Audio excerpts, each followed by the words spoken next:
இன்றைக்கி தெனை அடை தான் பண்ண போகிறோம். இந்த தெனை மாவு வாங்கியிருக்கிறேன் நான். இதில் வந்து 1 கப் எடுத்துக்கலாம் அடைக்கி. இந்த கப்பில் 1 கப்பு. இதில் வந்து பாதி வந்து பச்சரிசி மாவு.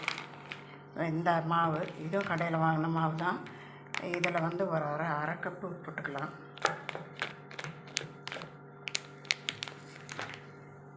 இதில் வந்து அரை கப் போட்டிருக்கிறேன்.